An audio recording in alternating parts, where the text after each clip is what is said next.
NCERT पृथ्वी हमारा आवास का तीसरा चैप्टर देखेंगे, पृथ्वी की गतियाँ।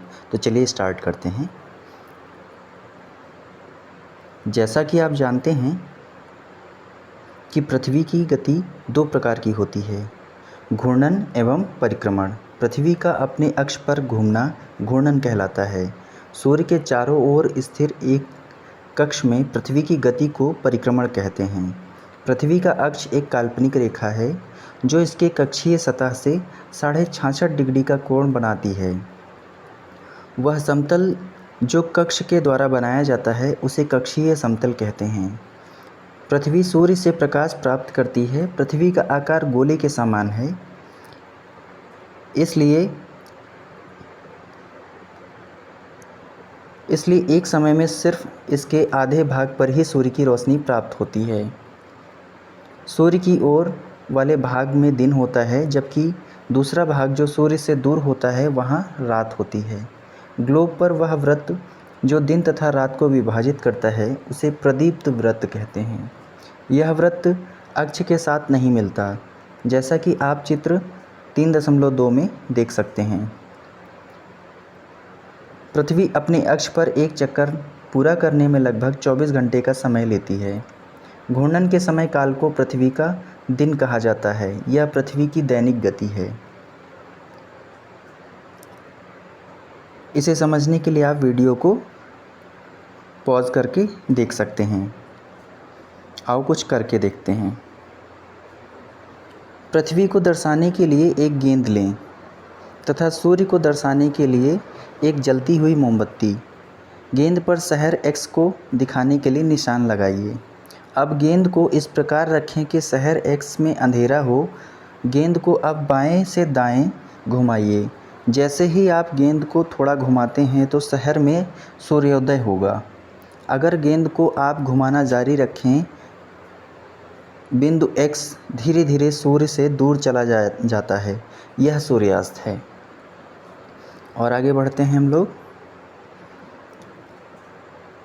अगर पृथ्वी घूर्णन नहीं करे तो क्या होगा? सूर्य के तरफ वाले भाग पृथ्वी के भाग में हमेशा दिन होगा, जिसके कारण उस भाग में गर्मी लगातार पड़ेगी। दूसरे भाग में हमेशा अंधेरा रहेगा एवं पूरे समय ठंड पड़ेगी। इस तरह की अवस्था में जीवन संभव नहीं हो पाएगा। पृथ्वी की दूसरी गति जो सूर्य के चारों ओर कक्ष में होती है उसे परिक्रमण कहा जाता है। पृथ्वी एक वर्ष या 365 सही 1/4 दिन में सूर्य का एक चक्कर लगाती है। हम लोग एक वर्ष 365 दिन का मानते हैं तथा सुविधा के लिए 6 घंटे को इसमें नहीं जोड़ते हैं।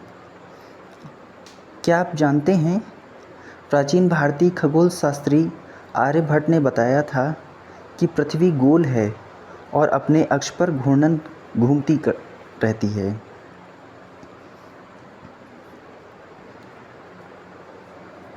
ये पृथ्वी की स्थितियां हैं जो सूर्य के चारों ओर चक्कर लगाते हुए बनती हैं। वर्ष में 2 बार ऐसा समय आता है जब विषुवत रेखा पर सूर्य की सीधी किरणें पड़ती हैं एवं 21 जून को कर्क रेखा पर सूर्य की सीधी किरणें पड़ने की अंतिम सीमा होती है, जबकि 22 दिसंबर को मकर रेखा पर सीधी किरणें पड़ने की अंतिम सीमा होती है। आगे इसको और समझेंगे विस्तार से। चलिए आगे बढ़ते हैं। 4 वर्षों में प्रत्येक वर्ष के बचे हुए 6 घंटे, अभी हम लोगों ने 365 सही 1/4 दिन देखे थे, जो बचे हुए 6 घंटे हैं मिलकर एक दिन यानी 24 घंटे के बराबर हो जाते हैं। इसके अतिरिक्त दिन को फरवरी के महीने में जोड़ा जाता है। इस प्रकार प्रत्येक चौथे वर्ष फरवरी माह 28 के बदले 29 दिन का होता है। ऐसा वर्ष जिसमें 366 दिन होते हैं उसे लीप वर्ष कहा जाता है। पता लगाइए कि अगला लीप वर्ष कब होगा। ऊपर के चित्र 3.3 से स्पष्ट है कि पृथ्वी दीर्घवृत्ताकार पथ पर सूर्य के चारों ओर चक्कर लगाती है। ध्यान दीजिए कि पृथ्वी पूरे कक्ष में एक ही दिशा में झुकी हुई है। सामान्यतः एक वर्ष को गर्मी, सर्दी, वसंत एवं शरद ऋतुओं में बांटा जाता है। ऋतुओं में परिवर्तन सूर्य के चारों ओर की स्थिति में परिवर्तन के कारण होता है। आओ कुछ करके सीखें। क्या आप जानते हैं कि एक दीर्घवृत्त कैसे बनाया जाता है? एक पेंसिल, 2 पिनें तथा एक धागे का छल्ला लीजिए। अब इन पिनों को कागज़ पर स्थिर कर दें, जैसा कि चित्र में दिखाया गया है। अब इन दोनों पिनों को घेरते हुए धागे के छल्ले को कागज़ पर रखें। अब पेंसिल से धागे को कसकर तानते हुए पेंसिल को धागे के साथ घुमाते जाइए।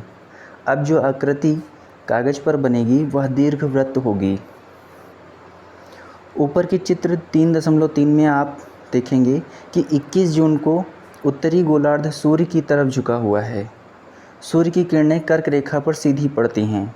इसके परिणाम स्वरूप इन क्षेत्रों में ऊष्मा अधिक प्राप्त होती है। ध्रुवों के पास वाले क्षेत्रों में कम ऊष्मा प्राप्त होती है, क्योंकि वहाँ सूर्य की किरणें तिरछी पड़ती हैं। उत्तर ध्रुव सूर्य की तरफ झुका होता है तथा उत्तरी ध्रुव रेखा के बाद वाले भागों पर लगभग 6 महीने तक लगातार दिन रहता है। चूँकि उत्तरी गोलार्ध के बहुत बड़े भाग में सूर्य की रोशनी प्राप्त होती है, इसलिए विषुवत वृत्त के उत्तरी भाग में गर्मी का मौसम होता है। 21 जून को इन क्षेत्रों में सबसे लंबा दिन तथा सबसे छोटी रात होती है। पृथ्वी की इस अवस्था को उत्तर अयनांत कहा जाता है। 22 दिसंबर को दक्षिण ध्रुव के सूर्य की ओर झुके होने के कारण मकर रेखा पर सूर्य की सीधी किरणें पड़ती हैं। चूँकि सूर्य की किरणें मकर रेखा पर लंबवत पड़ती हैं, इसलिए दक्षिणी गोलार्ध के बहुत बड़े भाग में प्रकाश प्राप्त होता है। इसलिए दक्षिणी गोलार्ध में लंबे दिन तथा छोटी रातों वाली ग्रीष्म ऋतु होती है।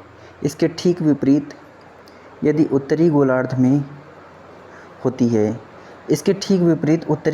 होती है। पृथ्वी की इस अवस्था को दक्षिण अयनांत कहा जाता है। क्या आप जानते हैं कि ऑस्ट्रेलिया में ग्रीष्म ऋतु में क्रिसमस का पर्व मनाया जाता है? 21 मार्च एवं 23 सितंबर को सूर्य की किरणें विषुवत वृत्त पर सीधी पड़ती हैं। इस अवस्था में कोई भी ध्रुव सूर्य की ओर नहीं झुका होता है, इसलिए पूरी पृथ्वी पर रात एवं दिन बराबर होते हैं। इसे विषुव कहा जाता है। 23 सितंबर को उत्तरी गोलार्ध में शरद ऋतु होती है, जबकि दक्षिणी गोलार्ध में वसंत ऋतु होती है। 21 मार्च को स्थिति इसके विपरीत होती है, जब उत्तरी गोलार्ध में वसंत ऋतु तथा दक्षिणी गोलार्ध में शरद ऋतु होती है। इस प्रकार स्पष्ट है कि पृथ्वी के घूर्णन एवं परिक्रमण के कारण दिन एवं रात तथा ऋतुओं में परिवर्तन होता है। आओ कुछ करके सीखें। एक ही दिशा में पृथ्वी के झुकाव को समझने के लिए मैदान पर एक बहुत बड़ा दीर्घवृत्त बनाइए तथा छड़ी में लगा हुआ एक झंडा लें। दीर्घवृत्त वाली रेखा पर कहीं भी खड़े हो जाएं।